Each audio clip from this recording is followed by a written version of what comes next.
Welcome to Friday Friends, RI Elder Info's weekly look at the organizations and individuals providing resources for Rhode Island seniors, caregivers, and professionals.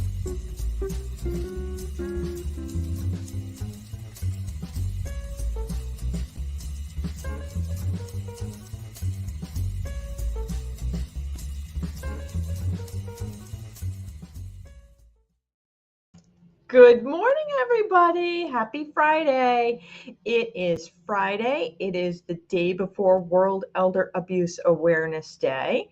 And as you know, here on Friday Friends, hosted by me, Deb Burton, from RI Elder Info, we dedicate the month of June to raising awareness of elder abuse and resources available to individuals who are aware of or are experiencing elder abuse, because only 1 in 10 persons report.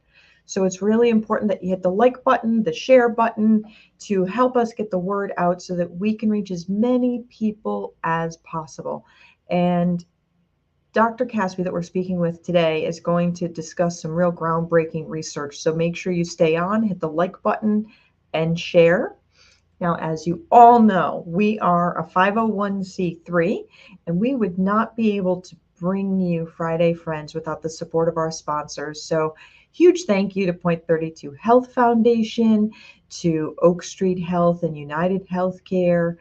McCarthy Law is a wonderful sponsor of ours, as well as Washington Trust. We would not be able to bring Friday Friends to you without their support. So huge thank you to them.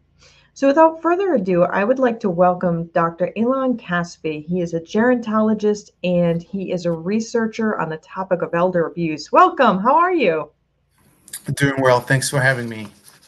So I saw that you've done some research that is groundbreaking. It really hasn't been explored a whole lot lately. Could you please share with everybody what that is? Sure. So early on, Professor Julie Robinson did a study here in Connecticut nursing homes. She found that nearly 1/4 of residents were worried about retaliation if they speak up about care concerns. So we thought, okay, we need to look more into that. So I accessed 100 investigation reports from 30 states, and I analyzed them. And we looked into the lived experience of residents in their own words about how they feel about this issue of being fearful of retaliation when expressing right violations, care concerns, and mistreatment. So I have a So that's kind question. of the general background. So in those reports that you received, were those reports that were from like the facilities regulations, or how did you get the actual residents' quotes? So CMS has a website called Care Compare. It used to be called Nursing Home Compare. And another website of ProPublica it draws the investigation, the completed de-identified investigation reports from it, and allows you to have more enhanced search capabilities. So it's called Nursing Home Inspect of Okay. ProPublica. And you can search investigations in any state or all states with keywords on a particular issue of interest. Okay, that is actually really helpful information to know. So if people are trying to evaluate facilities for their loved one, ProPublica and Care Compare are options that they can check out. Awesome. Absolutely. Okay, so you're looking at these 100 different reports from 30 different states, and you had said that the long-term care ombudsman is the one who had kind of tipped you off that so many folks were afraid of retaliation. Well, we knew that this is going on because of the study by Professor Julie Robinson, and anecdotally we've known that from working with families over the years, and so I did that study. It was funded by the Long-Term Care Community Coalition, and there's a big report that is free to the public. It's called "They Make You Pay: How Fear of Retaliation Silences Residents in American Nursing Home." Everybody can access it. Very comprehensive and professionally looking report. That led to, okay, so now that we exposed it, what do we do about it? So I was able to secure funding from the Connecticut ombudsman under the leadership of Mary Painter, and now we're doing a project. I interviewed 47 ombudsmen from 32 states about their strategies and barriers in addressing residents' fear of retaliation in long-term care homes. Wow. Wow. Wow. Wow. So you're looking at the information. So when someone is a resident of a nursing home and they're experiencing situations that are less than positive, they're afraid to speak up about it because they make you pay. Right. So we know for decades that there's a gross asymmetry of power or power imbalance between residents who are often highly dependent on direct care staff for meeting their very basic needs, whether it's assistance with shower or toileting or medications or getting out of bed. So we have to understand that context. And within that context, we can get into that, but, some of the things that could be done. Number one, you don't want to promise that there won't be retaliation, because we keep saying, oh, speak up, speak up. Yeah. But what if there's no protection? So there's things that we need to do. A series of things needs to be done, as I'm learning from very wise and experienced ombudsmen across the country, is the education/empowerment piece, to kind of break down the isolation. So first thing, you need to know your rights. You need to know that you have a right to express grievances and complaints without retaliation, without discrimination, and also you have a right to express those concerns without fear of retaliation. That's in the federal nursing home regulations. So you need to know your rights, and you need to find someone you trust. You need to know that there is power in numbers. There can be power in numbers. And one of the best ways, when it's done well, it's not always done well, is resident councils. As you know, you worked as an ombudsman prior. And there's ways to compromise. There's ways for staff to intentionally or unintentionally compromise the intention of resident council. That's a big piece right there. We can talk about family resident councils, a whole program. So you need to know your rights in resident council and how to run it well with a president that is strong and well informed. You need to consult with the ombudsman. You need to have a private, secure way to reach out to the ombudsman. That's not always the case when staff sometimes hover over the door and listen. You need to document events in detail. You need to use to install cameras inside bedroom. And I know it's not so simple. So you have to follow your state regulations with the requirements. And sometimes there's conditions that are unhelpful in this regard, but you need to follow state law. And we need stronger enforcement. Sorry, I want to interrupt you real quick because it just passed this week that residents in long-term care facilities, if they would like, they have the right to have a camera in their room. That's like hot off the presses. That just came through this week. And I think that's going to be a positive thing. Right. But we have to read the fine detail. In other states, it was passed, and it turned out to be worse than it was before when the law was silent, because sometimes there's conditions that prohibit families from putting it. So I hope in this case, it was a good, strong law that is resident directed and not industry directed. And there's serious issues of privacy and confidentiality of roommates, of dignity, etc. So all this needs to be taken into account, of course. Yeah, that's the big thing. And I think, for people to understand that they retain all the same rights, even when they go into a long-term care setting, like that doesn't stop. The right to socialize, and the right to vote, and the right to privacy, and the right to handle your own finances. I think, you're absolutely right that it's important for folks to understand that. And, you mentioned the family council and the resident council. I would love to have you back on another time to talk about just those things, because that's super important. And I apologize, they're cutting the grass right behind me. That's all right. Yeah. So as you're moving through your process, what other findings have come up? So in the study on fear of retaliation, I identified 4 aspects of this issue, and then emotional/psychological consequences, but also physical consequences. So, the first issue, I try to kind of map the terrain. What are the manifestations of fear of retaliation? And then I looked at alleged threats of retaliation, and staff threaten residents that they will retaliate or abuse them. And then I looked at perceived retaliation, and then actual and confirmed retaliation. And then we looked at the psychological effects. So in terms of psychological effects of any of these, of a combination of these, is residents very fearful, distressed, worry, depressed, withdrawn, some fear for their lives. There's direct quotes of residents fearing for that. Some of them will sleep with their, there's a grabber when they can't reach an object. They sleep next to it, so that if a staff member that they're afraid of will come, they could defend themselves. Oh my God. Yeah, and we can talk about each one of those aspects, but I don't know how much time we have and how much you want to get into that. Yeah, no, keep going. This is great information, because I think it's not a topic that a lot of people think about. I think it's that fear is very realistic, and if an individual feels that they need to keep something at their bedside to defend themselves against staff, there's two parts of that, as the psychological thought that they're afraid, but there's the other piece of what is driving that fear, and how do we solve this issue? Right.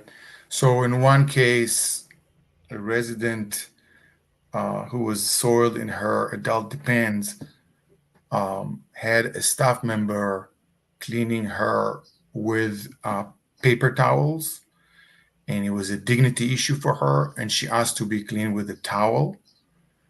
The staff member went and came back, put feces on the towel, and allegedly put it on the resident's nose. Another resident with severe cognitive impairment who felt undignified care became distressed and frightened and struck the staff member during personal care. There's a lot of rejection of personal care, undignified care, often unskilled care. And the staff member pried open the resident's hand, grabbed the pinky finger, and bent it backwards until the resident screamed. Talk about fear. And so that's very realistic fear. Yeah. And I said that's very realistic fear, if that's been your experience in receiving your care. And I just want to clarify that these are not incidences that have been limited to Rhode Island. This is across nationwide, your research. Oh, this study, which was published in the Journal of Applied Gerontology and reported in the report They Make You Pay that I mentioned earlier, was using data from 30 states in 100 nursing homes. So all of these things are not just something that may be reflective of Rhode Island. I don't want people to watch and think, oh my God, because we have had a lot of incidences in the press lately regarding the care that individuals are receiving, or the incidences that are sometimes happening among individuals who have dementia. So we've seen a lot of that in our local press. So I want folks to make sure that they understand that not everything we're talking about is specific to Rhode Island when we're talking about. Yeah, and I could add to that these incidents occurred in less than 0.5% of the total number of nursing homes in America. So we need to take that into consideration and be fair also, and balanced, right? But I want to add a piece here that there's an important distinction in retaliatory acts between subtle and more blatant forms of retaliation, and a lot of it is subtle. So you can be ignored, silent treatment. You don't need to use words. You can use body language. But there are many types of retaliation where you don't get your care. You don't have to say anything. You just don't show up to your room. They don't show, or you delay. You don't respond to colitis or delays in colitis. Sometimes, we say some people think it's a small thing, but if you're used to be greeted with a good morning every morning, and suddenly you don't get that, and you are lonely, and you don't have family or people visiting you, that's a big deal. That's And then huge. all the way to physical retaliation, actual punching your face, sexual abuse, threats of violence that are retaliatory, and very, very important to mention, the retaliatory involuntary discharges and evictions and dumping in hospitals that happens quite frequently. So that's another big fear. If you are physically disabled and you're being told, we're going to put you on the sidewalk or in a homeless shelter, Yeah. and Yeah, you don't that's know where you're going psychological next, torture. so Jeez. it could be terrifying. Yeah, absolutely. So when people are having this fear or are actually well, let me back up a sec. For the people who have reported that they have been retaliated against, because your information is coming out of Care Compare and ProPublica, these incidences are things that have been validated or verified by the state survey agency. Is that correct? In some cases, yes. In other cases, no. So there Okay. could have been another major issue in the investigation report. Mm-hmm. But then there was also a statement that the resident made about a particular incident that caused them to be fearful of retaliation or experience retaliation. So not all the investigation reports were substantiated in a citation was issued specifically for retaliation or threats of retaliation. Okay. And did you find that this is for individuals who are more likely to be on dementia units? So maybe they're reporting being afraid of incidences that aren't happening, but they're remembering? Or is there any correlation with this for individuals who have dementia? So the first part of it is that because the study focused on the lived experience of residents in their own words, most of the residents who made a statement about these aspects were cognitively intact or might have had mild cognitive impairment or early stages of dementia. Yep. That being said, a substantial component of my current follow-up quality improvement project in 32 states with 47 ombudsmen about strategies and barriers to address these issues. There's a particular question that we had in the interview guide about residents living with dementia. And there are major challenges, unique challenges in this regard. And so sometimes it will be a roommate who may witness a resident in advanced stage of dementia experiencing retaliation while receiving care, etc. But some of the challenges may have to do with misconceptions about people living with dementia, kind of writing them off. They don't know what they're talking about. When we know that prior research shows that when you create the right conditions, elder-friendly, dementia-friendly people in early stage and many even into mid-stage of dementia, depending which type of dementia, are capable of reporting reliably about their experiences, but they're written off. Oh, what do you expect? They have dementia. So we need more research to get into that. But also, ombudsman strategies are generally fundamentally different when they go in. As you know, you worked as an ombudsman.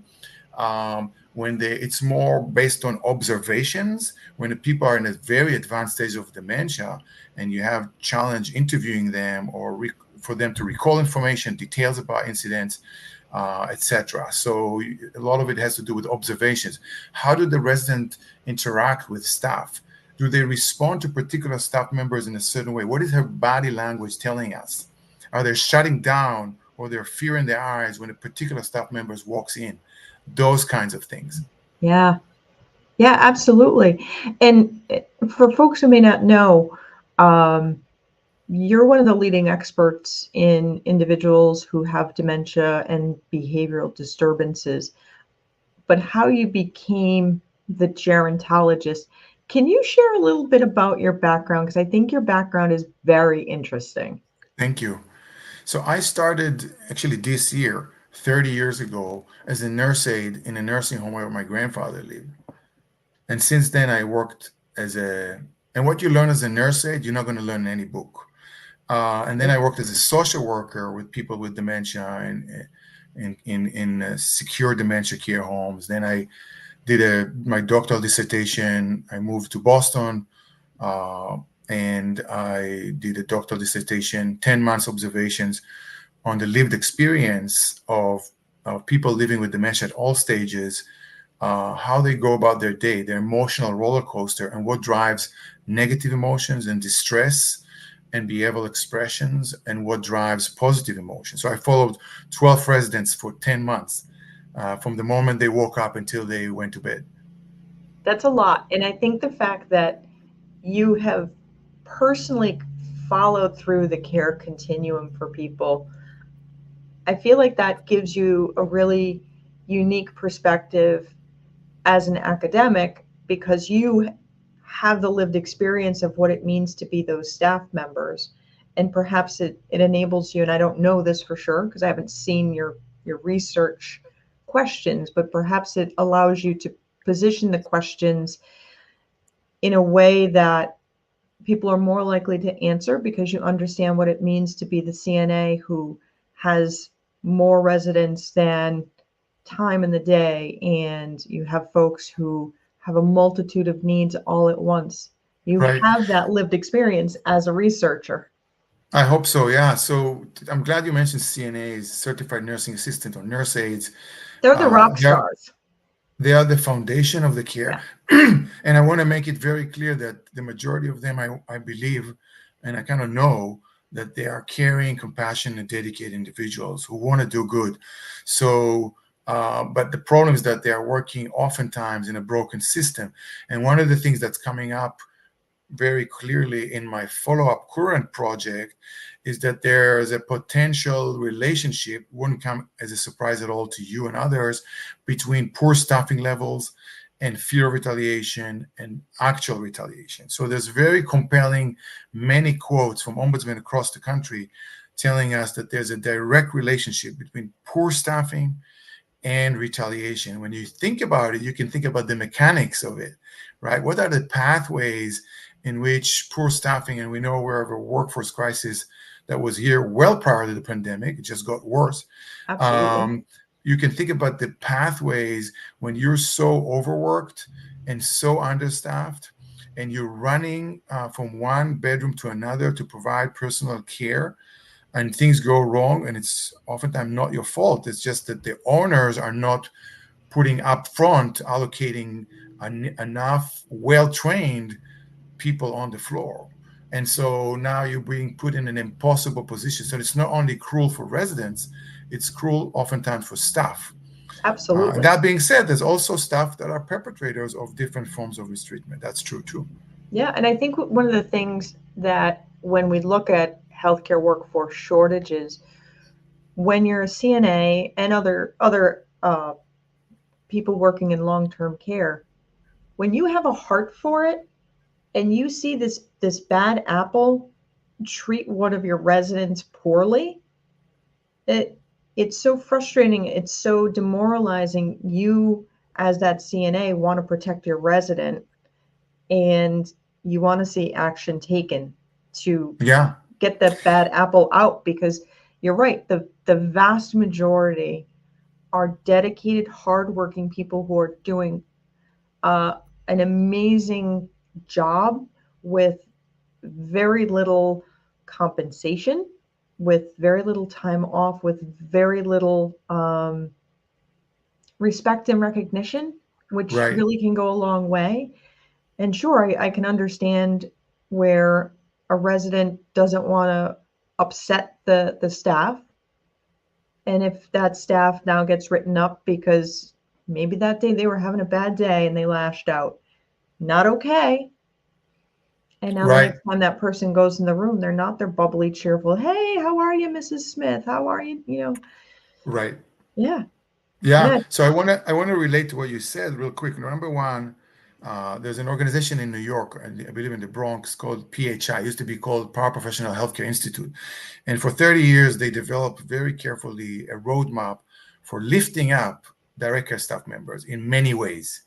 And we can talk about this as a whole session on of itself, right? And but I want to go back to say, yes, oftentimes coworkers witness things that happen, like threats of retaliation, actual retaliation, other forms of mistreatment, neglect.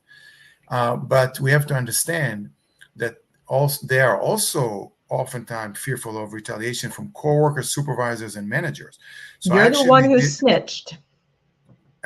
So I actually did another project looking at 50 investigations from many states, staff fear of retaliation. So it's not just resident. So they have the triangle is resident fear of retaliation, family fear of retaliation is a whole different, another piece here of the triangle, and then staff fear of retaliation. So there's three pieces here, and they oftentimes, like a perfect storm, converge to the point that people are afraid to talk. Yeah, absolutely. So with all of these different pieces all interacting, and family councils, resident councils, these ways of being able to assist people, get them connected. If someone sees something that's inappropriate in the facilities, if they suspect something's not going on properly, where should they reach out to? Is it their facilities regulations? Is it the long-term care ombudsman? What should they do, knowing that they're afraid to do it? So there's an important distinction here. It shouldn't be, but there's a reality. There's a big difference between regulatory standards in nursing homes versus assisted living residences, or whatever the term one will use in their state interchangeably for assisted living sector. And in assisted living, there's oftentimes it's highly for-profit, weakly regulated. So that means weak standards and weak enforcement. Not that the nursing home is strong enforcement, but still, in nursing home, we have strong regulatory standards. They're not perfect. There's a lot of issues with it, but you can work with it. So the first thing you need to know is, again, as I mentioned earlier, is become informed about your rights. And one of the best ways to do it is, again, you need to know which setting, because you need to know what's the regulatory framework. But then contact your ombudsman and have them educate you, guide you, coach you about your rights proactively. Don't wait for the crisis.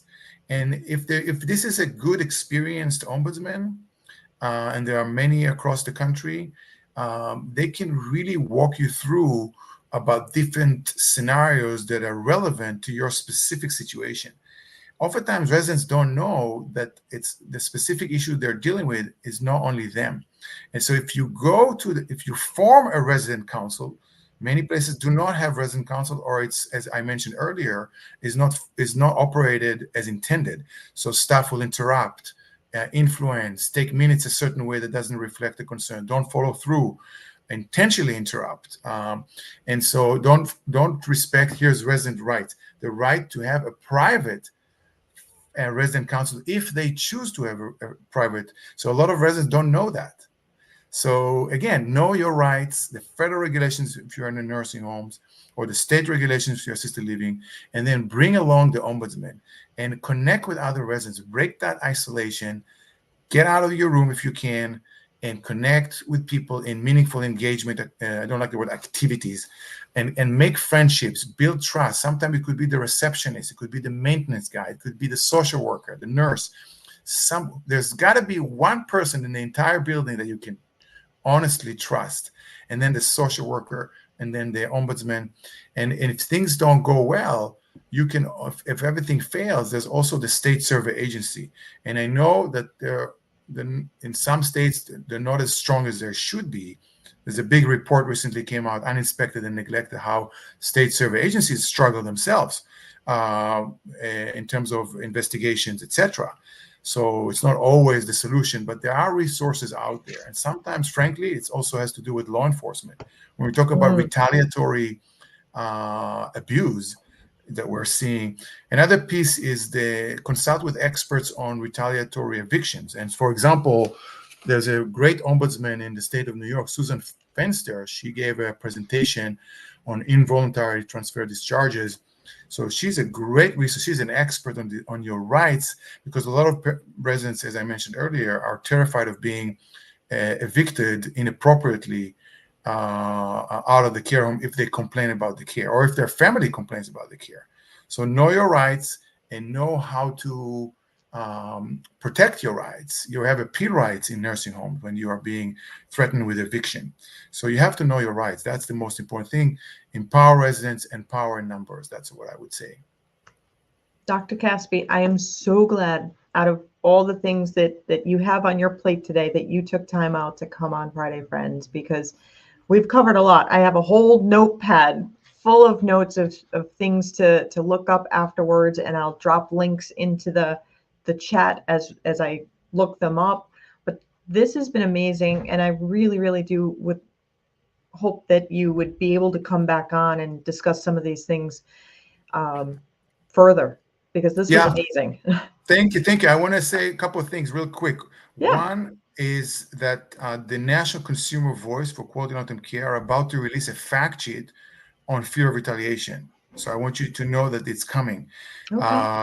That's going to be one resource. And last, I want to thank you for giving voice to the people who often we don't hear their voice. Their voice is kind of